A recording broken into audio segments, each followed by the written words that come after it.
And lahat ng gagastusin ko sa birthday ni Bien, lahat ng pinang-shopping ko sa kanya is kita natin dito sa TikTok Shop. Wala tayong ilalabas na pera na gagastusin sa birthday ni Bien kasi lahat yan galing sa kita natin sa pagti-TikTok affiliate. Galing kaming SM kanina kaya mag-SM haul muna tayo guys. Ito yung mga napamili namin. Dahil nga magbe-birthday si Bien this April, isa talaga sa mga tradisyon namin. Binibilhan talaga namin siya ng mga gamit niya kasi hindi kami talaga nagse-celebrate ng bonggang-bongga. Super simple lang kami mag-celebrate ng birthday niya. Kaya nakasanayan na namin siya na binibilhan ng mga gamit. So, i-check natin itong mga nabili namin dito sa kanya. So, first, itong terno na damit na may hood. Ayan. So, color red. And then, meron siyang terno na shorts. Ayan, color white. Meron lang siyang red na lining dito. May hood para every time na lumalabas kami, hindi na namin kailangan magdala ng sombrero. Then, may terno lang siyang short na color red din. So, next naman, etong Garfield na shorts. Ayan. Gusto ko talaga mga black na walking shorts yung binibili kay Bien kasi kahit saan mo iterno babagay siya. So, ito yung next natin, walking shorts. Ay, joke lang. Ang terno pala nito guys, no, tong red na to na may hoodie, ito palang color gray. So, mali ako. Color gray pala yung terno ng shorts. So, ito naman yung pinakita ko sa inyo kanina na color red, ito yung terno niya. Yan, Mickey Mouse na cotton yung tela niya. So, actually, lahat naman ng binili namin is cotton yung tela para komportable suotin. So, eto siya, Mickey Mouse, and then meron lang siyang terno na short na red. Eto yung kanina na pinakita ko sa inyo. Next natin, walking shorts ulit. Walking shorts na color blue. So, ayan. Ang mga size na kinuha ko na sa kanya is yung 2 to 3, pang 2 to 3 years old. Kasi eto na yung size niya and para mas matagal niyang magagamit. So, eto yung walking shorts. So, next naman, etong Mickey Mouse din to. Mickey Mouse na terno. Ito yung pinaka t-shirt niya. And then, ito yung shorts na terno.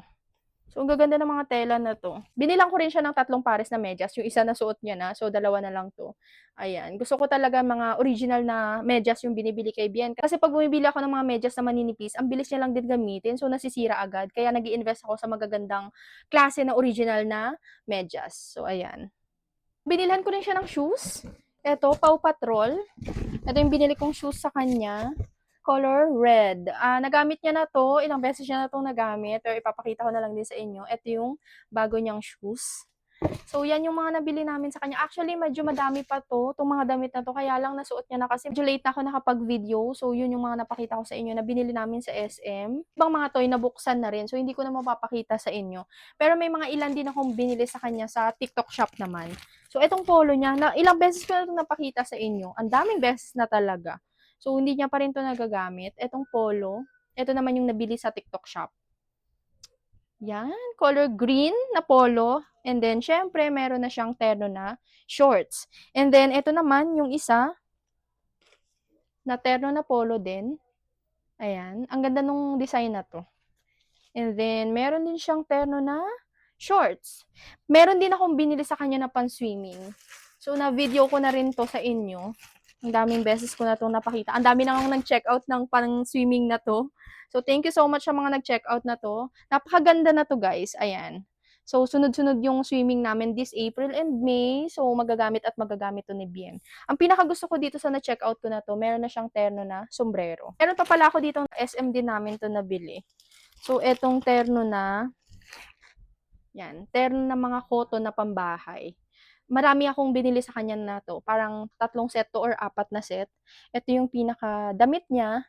And shorts na terno. Ang gaganda na to guys kasi cotton. Nag-i-invest talaga ako sa mga cotton na damit para kay Bien kasi lalo ngayon summer sobrang init. Mas gusto ko talaga na cotton lahat ng sinusuot niya. So mapa SM, TikTok shop or kahit saan ko nabili, cotton talaga yung mga binibili ko sa kanya para mas matagal niyang magagamit kasi pag alam niyo naman pag cotton yung tela, maganda talaga. So ayun lang, yun lang yung mga napamili ko sa kanya. Tradition talaga namin na every time na magbi-birthday siya, pinangako ko talaga sa sarili ko na bibilhan ko siya ng mga gamit. Isha-shopping ko talaga siya.